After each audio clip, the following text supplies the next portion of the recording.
Hello, this is a talk in a series of talks prepared by Allegro, the European ARC node in the Netherlands, as part of the ALMA proposal preparation workshop to help you prepare your ALMA Cycle 8 proposals. Starting in this cycle, ALMA is adopting a dual anonymous proposal review process. My name is Ida Amadi, and in this talk, I will provide you with guidelines on how to write proposals in an anonymous fashion.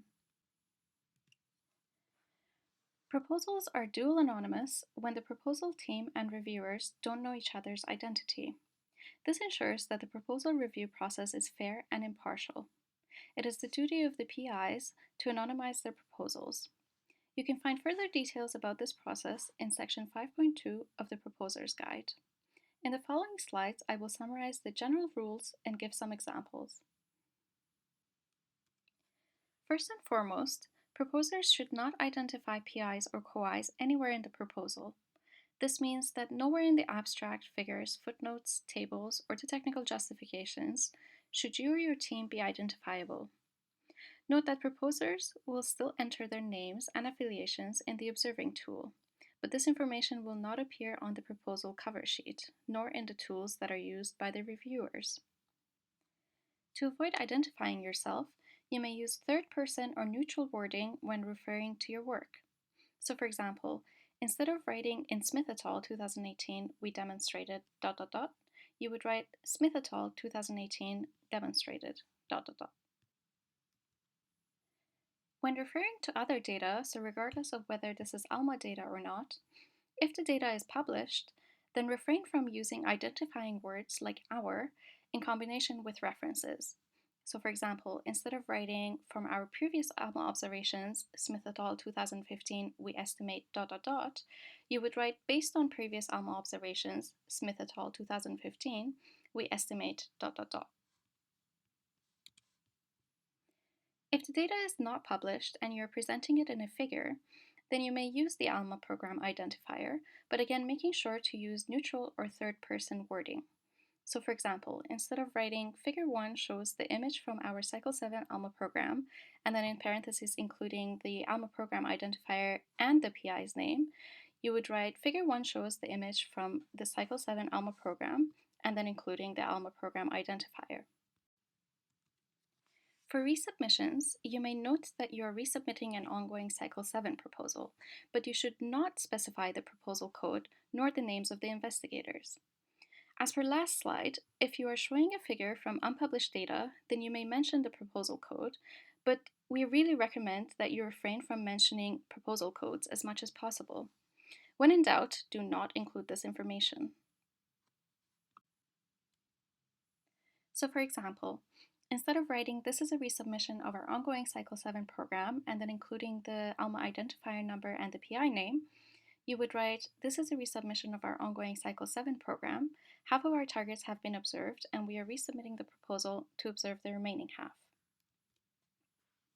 When it comes to software and data that are publicly available, for example, if they can be found on GitHub or they've been described in a paper, you may refer to them as you would normally, but making sure that you use third-person or neutral wording. Otherwise, you can use language like obtained in private communication, but make sure that when you do that, to not mention anyone's name. Proposers are not allowed to cite papers in preparation or submitted that are not found on the public archives. For example, you would not be able to write Smith et al. Submitted demonstrated ... or our models show ... and then end with Smith et al. In prep, as these wordings make it clear that your team is Smith et al. It's also not allowed to provide links and footnotes to papers that are stored on personal web pages. However, submitted papers that can be found on public archives, like the archive, can be referred to in the usual way, again paying attention to the language and using third-person or neutral wording. For large program proposals, the procedure is a bit different this year and consists of two parts. The first part is a 6-page document describing the scientific justifications as in previous years.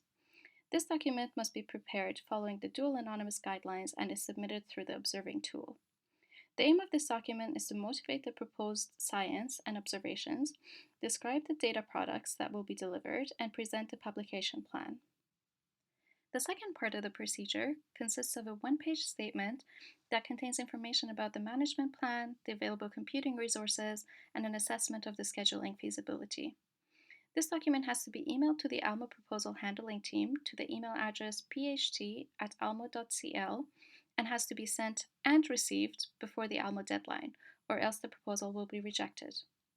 This statement can include the names and affiliations of the investigators. It's important to note that although large program proposals are providing identifying information about the investigators to ALMA, that they will be assessed initially solely based on their scientific merit, which will be done anonymously by the reviewing committee. Only once the scientific ranking of the proposal has been made, the committee will look at this one-page statement. The committee may recommend to the ALMA director that a proposal be rejected if they feel that the proposal team isn't qualified or doesn't have the needed computing resources to carry out the program. The scheduling feasibility will be used to determine which proposal fit best in the observing queue given the scientific rankings of all programs and the time available. None of what is provided in this one-page statement will affect the scientific ranking of a large program, and the ALMA director will make the final decision on which large program proposals to accept. Again, as I mentioned at the beginning, it is the duty of PIs to anonymize their proposals. This means that acknowledgements or information about grant funding sources should not be included. Note again that proposers will still enter their names and affiliations in the observing tool, but this information will not show up on the cover page of the proposal, as it used to in previous years. Failure to follow the guidelines to properly anonymize a proposal will result in the proposal being rejected.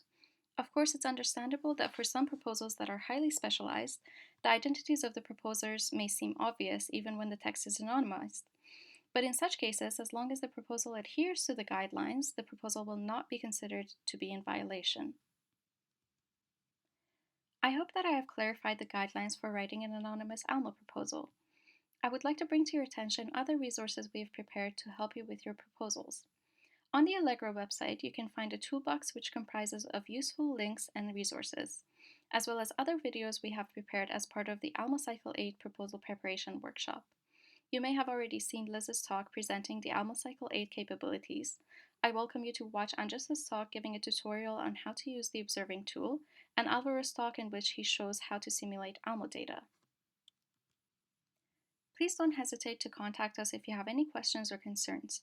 You can email us at alma@strw.leidenuniv.nl, and we would be happy to answer your questions, or if needed, set up a meeting with you, which at this point in time can be done virtually. For more information and news, please visit our website at www.alma-allegro.nl, and good luck with your proposals.